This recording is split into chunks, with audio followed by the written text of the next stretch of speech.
One of the other questions was, can you ask Michael if he has any opinion of what Soma was? Well, that's a huge story. Mostly all I can say about it is that, yeah, it might have been a physical concept, but then we have to also be very conscious of the fact that these terms were used mythically. There's also a sexual, aspect to this with the phallus of Shiva and all the rest of it.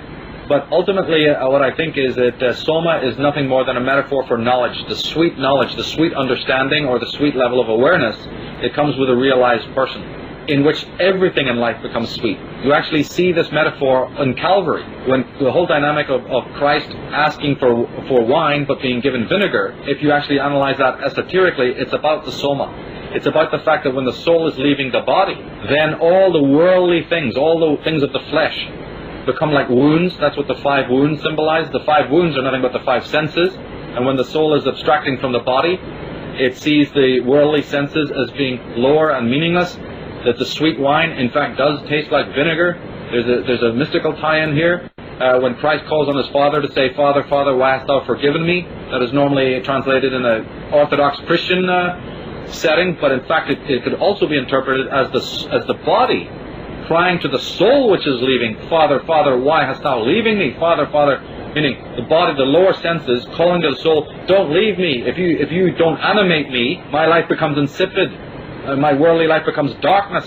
Don't go, O soul. And this then takes you into the mystical traditions, the mystical reading of what Calvary represents, and the tearing of the curtain, the tearing of the veil, the departing of the soul from man. This is another more esoteric reading of Calvary. But the Soma can be seen as a physical drink, a physical sort of imbuement, but I tend to look at it as a far greater thing than that.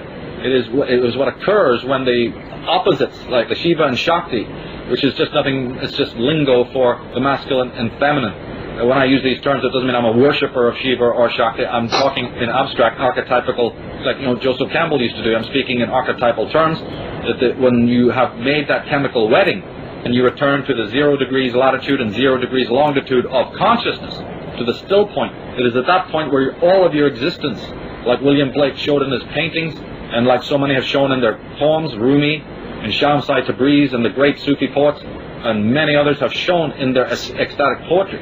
It is at that moment that the world becomes yours. The Rig Veda is full of it, about how a man is united with the universe. It's a very powerful and high concept. It's nothing to do with just a backdoors to God and psychedelics and drugs and all of that malarkey. That's what it became. Yeah, well, didn't the great religions of the Arya become the priestarchies that we know today? The misogynist, phallocratic bunkum that's taught today? Yeah, so everything degenerates. Is part of the loss of the great Aryan teachings.